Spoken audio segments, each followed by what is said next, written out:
Hello viewers, কেমন আছেন সবাই? আশা করি সকলেই খুব ভালো আছেন। আজ আমি জানাবো যে কোনো দিন এই গাছের কিছু ফুল সংগ্রহ করে এনে বটিকা তৈরি করে সপ্তাহে 3 দিন সেবন করুন। আপনি 7 দিন ঘাপাঘাপ ঠিলতে পারবেন। বন্ধুরা, যে কোনো দিন এই গাছের কিছু ফুল সংগ্রহ করে এনে বটিকা তৈরি করে সপ্তাহে 3 দিন সেবন করুন। আপনি 7 দিন ঘ্যাপাঘ্যাপ ঠিলতে পারবেন। সহবাসের সময় দীর্ঘক্ষণ বীর্য ধরে রাখতে পারবেন। বীর্য কোনো মতেই বের হতে চাইবে না। আপনি যেমন খুশি করে আপনার স্ত্রীকে সুখ দিতে পারবেন। স্ত্রীকে সুখ দিতে না পারলে আপনার স্ত্রী আপনার সাথে কোনো মতেই থাকতে চাইবে না।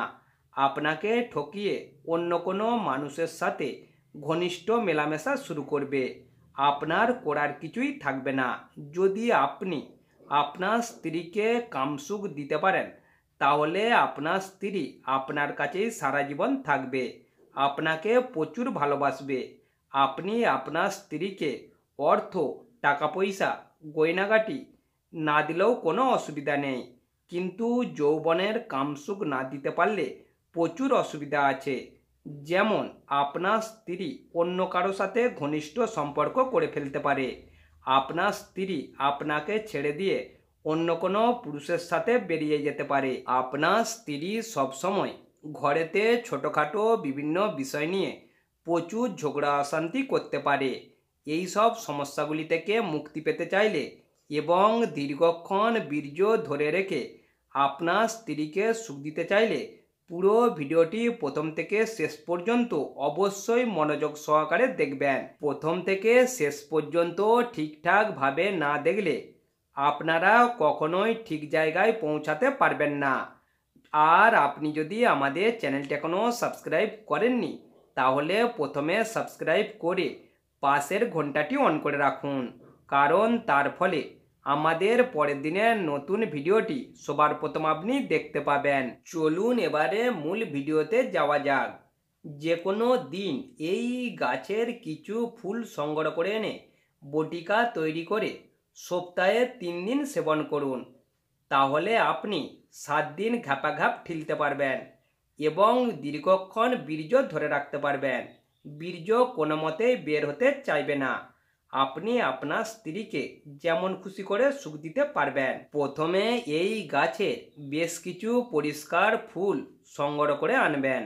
এরপর ফুলগুলিকে পরিষ্কার জল দিয়ে ধুয়ে নেবেন। ফুলগুলি ধোয়া হয়ে গেলে ফুলগুলিতে ভালোভাবে খাঁটি মধু মাখিয়ে রোদে একটি পাত্রে করে শুকোতে দিয়ে দেবেন। খুব ভালোভাবে শুকিয়ে গেলে শিলবাটাতে মিহি করে গুঁড়ো করে নেবেন। গুঁড়ো করা হয়ে গেলে একটি পাত্রে রেখে আবার মধু মিশিয়ে ভালোভাবে হাতে করে মাখিয়ে দেবেন। মাখাটি যেন ঠিক ময়দা মাখার মতন হয়। মাখানো হয়ে গেলে ছোট ছোট ট্যাবলেটের মতন বটিকা তৈরি করে আবার রোদে ভালোভাবে শুকিয়ে নেবেন। শুকনো হয়ে গেলে কাঁচের শিশিতে ভরে রেখে দেবেন। এরপর নিয়ম করে রাত্রে খাওয়া দাওয়া হয়ে গেলে ঠিক ঘুমোতে যাবার 15 মিনিট আগে 3টি করে বটিকা খেয়ে নেবেন। তারপর স্ত্রীর সাথে যেমন খুশি করে ঘাপাঘাপ সহবাস করুন এবং আনন্দ উপভোগ করুন। স্ত্রীকে সুখ দিন, স্ত্রীর মনের কামনা বাসনা পূরণ করুন। তবে এই বটিকাগুলি সপ্তাহে 3 দিনের বেশি খাবেন না। যাদের মনের কামনা বাসনা খুবই বেশি, তারা বড়জোর সপ্তাহে 4 দিন খাবেন, এর বেশি খাবেন না। খেলে হয়তো কোনো গোলমালও হয়ে যেতে পারে। ভিডিও চলাকালীন আমি সব কিছুই জানিয়ে দিয়েছি, শুধুমাত্র এই গাছটির নাম বলিনি। এই গাছটির নাম নাংলা কাটা। এই গাছের কিছু ফুল সংগ্রহ করে আমি যেভাবে বলেছি, যদি আপনারা ঠিকঠাকভাবে করতে পারেন, তাহলে অবশ্যই কাজ দেবে, অবশ্যই উপকার পাবেন। ভিডিওটি প্রথম থেকে শেষ পর্যন্ত খুবই মনোযোগ সহকারে দেখার জন্য বারবার আপনাদের কাছে অনুরোধ করছি, কেননা ভিডিওটি ঠিকঠাকভাবে না দেখলে আপনারা কখনোই গাছের নামটি জানতে পারবেন না।